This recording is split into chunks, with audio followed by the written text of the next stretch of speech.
Hello and welcome to This Week in Politics, where I break down the latest news in the political sphere because I do not have the self-preservation needed to simply ignore it. This week, the government is going to shut down. Again. Today we're going to be examining what does that mean, why is it happening, and how is it going to affect ordinary people. Firstly, what is a government shutdown? Well, most government agencies are funded through annual appropriations bills. If these appropriations bills aren't passed by Congress by the October 1st deadline, then these agencies are dead in the water. They don't have money to keep their doors open, pay their bills, pay their employees. Now, there are some exceptions for agencies that have impact on human life and property, but even those essential agencies would have to have their employees stay on without receiving pay until the shutdown is over. One example of these essential agencies is air traffic control, and there are already some signals that the air traffic controllers might all just suddenly get sick if the government shuts down, which would be very bad. So why is this happening? Well, currently, Congress is held in a slim majority in favor of the Republicans, but that Republican majority is far from cohesive. Basically, the far right, in the form of the Freedom Caucus, has attached all these earmarks onto the appropriations bills. They have decreased government spending, which is pretty typical for Republican appropriation bills, but they've also put a massive limit on immigration and stopped any further funding to Ukraine.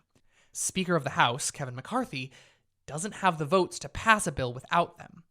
Now, he could moderate the current proposal and try to get Democrats on board, but due to the rules set up when he was named Speaker of the House, any single member of the Republican Party can vote to have him removed, and that is almost certainly what would happen if he decided to get Democratic votes. Now, the more seasoned Republicans have been here before. During the last government shutdown, the Republican Party basically held the government hostage, thinking that they could frame the Democrats as not being willing to work with them and that it would score them some political points. That's not what happened. Basically, most people saw through this and did not look kindly on the Republican Party for shutting down the government. But the newer and far more extreme, younger representatives think this is an opportunity to get some political leverage. They're wagering that the Democratic Party in the Senate will not shut down the government, and that Kevin McCarthy wants to be Speaker of the House way more than he cares about what's in that bill. And on that count, they're probably right, but Kevin McCarthy knows that even if they got something through the House, it's still going to be stopped by the Senate. Now, that could be an opportunity to frame things as being the Democrats' fault, but it's basically exactly what happened last time, so he's wagering that's not what's going to happen. So, what does this mean for your day-to-day life? Well, if you are one of the hundreds of thousands of federal employees, you could be furloughed, basically told, don't come back to work until we tell you so. Or, some would argue worse, you could be told to come to work every day, work a full shift, and not get paid until the shutdown is over. Basically, you wouldn't be able to pay your rent, wouldn't be able to pay your bills, even though you have a job. So let's say you're not a federal employee. Well, what if you receive federal aid? One of the biggest agencies that could be impacted by this is Head Start, which is a federal grant program that helps with childcare.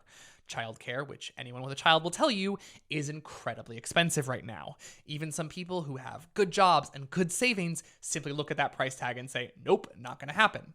Well, there are about 100,000 children who are currently receiving grants from the government to get childcare. If the government shuts down in October, they will not have childcare anymore. That means you will have parents at home who now have to take care of kids when they are supposed to be going to their jobs. Okay, let's say you are not a federal employee, you don't get subsidized healthcare. Well, maybe you get food assistance. Programs such as WIC have until September, when the current estimates show there will simply not be enough money to keep the program going at its current level. We don't know what those cuts would look like. We just don't. But honestly, taking food out of the hands of anyone seems unconscionable to me. Kind of seems like one of the worst things you could do as a developed nation. Why would the Republicans do this?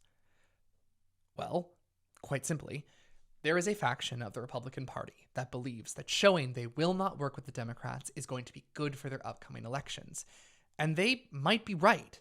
That might be a great move for someone whose entire district is deeply red and believes that the government is being destroyed and that the United States is going down the wrong path. Sure. But at the end of the day, it's still terrible for the country. Now, I'm not going to get too much into the economic projections of this because, honestly, I think the stock market's a terrible indicator of the actual economy. But needless to say, there have been several investment firms that have said a government shutdown would be very bad for the stock market. They've also said, though, that once it ends, it would probably come back just as strong. Because once again, the stock market is not ordinary people. The stock market can take a hit for a few months. The average American can't. So that's it. The upcoming government shutdown in brief. If you're not a federal employee and you have a good job and you have money saved, you might not really feel like anything's different unless you want to go to a national park or get your passport updated. But remember, there are hundreds of thousands of government employees who are going to be told, come to work and don't get paid. We'll pay you later, I promise. Imagine if your boss did that. Now, there's also 100,000 children who are going to be kicked off of childcare. And on top of that, who knows how many people on food assistance who are going to be told, sorry, you still have the same amount of mouths to feed, but here's less money. Ordinary people are going to have their lives disrupted, all so that a small group of politicians can score some points. And that does not sit well with me. So that's the show, everyone.